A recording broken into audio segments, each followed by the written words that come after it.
Pendant des décennies, l'unité 731 a été considérée comme l'un des chapitres les plus sombres de la Seconde Guerre mondiale.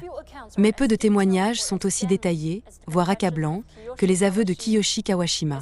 En tant que commandant supérieur au sein de l'unité, il a reconnu l'existence d'un système délibéré d'extermination mis en place dans le plus grand secret.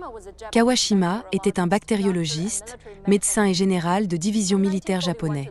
De 1941 à 1943, il a occupé des postes à responsabilité dans plusieurs départements de l'unité 731, notamment la division des affaires générales et les premières, 3e et 4e divisions. La 4e division de l'unité 731, à savoir la division de production bactériologique, est principalement chargée de la production de bactéries responsables de la peste, de l'anthrax, de la typhoïde et du choléra. L'unité était capable de produire 300 kg de bactéries de la peste, 800 à 900 kg d'anthrax et jusqu'à 1000 kg de bactéries du choléra chaque mois. Les bactéries étaient d'abord utilisées sur des sujets d'expérimentation, c'est-à-dire des personnes vivantes détenues dans des cellules gérées par l'unité 731. Kawashima a avoué que dans l'unité 731, la recherche sur chaque maladie infectieuse était confiée à des cellules distinctes. Les installations dans la cellule étaient très simples. Il n'y avait rien d'autre qu'une natte de paille. Kawashima a déclaré que des centaines de personnes avaient été envoyées dans les cellules de l'unité 731 chaque année pendant son mandat. Aucune n'aurait survécu.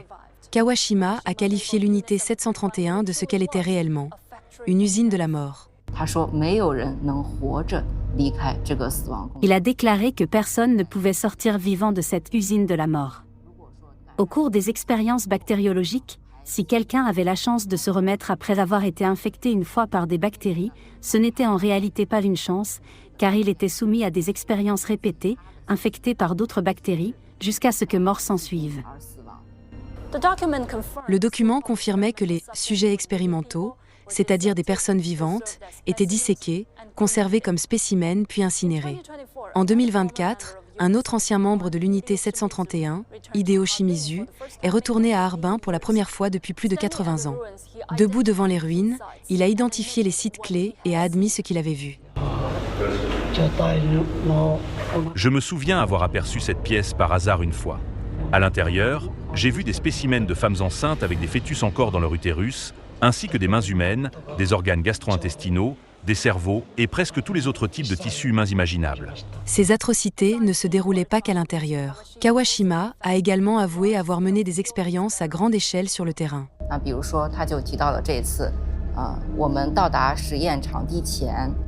Kawashima a déclaré que dans la ville d'Anda, à 100 km de l'unité 731, 10 à 15 personnes étaient attachées à des piliers et qu'il y avait des centaines de souris blanches.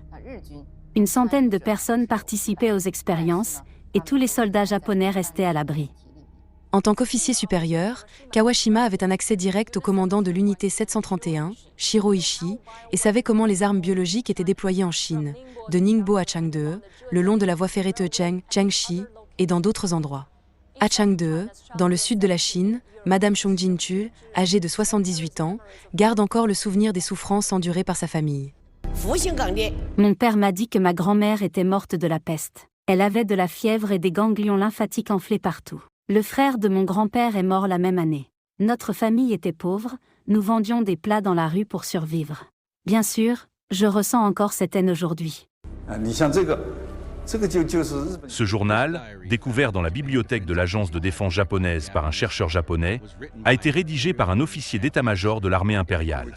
Il relate le départ d'un avion de type 97 le 4 novembre, son arrivée à Changde à 6h50 et l'exécution de la mission à moins de 1000 mètres d'altitude en raison du brouillard. Le 6 novembre, les infections avaient commencé et, à la fin du mois, l'épidémie se propageait violemment. Il s'agit là d'une preuve concrète et irréfutable. Un rapport d'enquête chinois publié en 2010 estimait qu'environ 650 000 personnes étaient mortes à la suite des attaques bactériologiques répétées du Japon en Chine. De nombreux documents clés ayant été détruits par le Japon, le nombre réel reste inconnu. Cependant, l'histoire parle clairement à travers les aveux d'hommes comme Kiyoshi Kawashima. Prises dans leur ensemble, ces paroles révèlent des crimes systématiques, ordonnés par la hiérarchie et délibérément conçus pour tuer à grande échelle. Associée aux archives et aux preuves matérielles existantes en Chine, elle constitue une preuve historique irréfutable.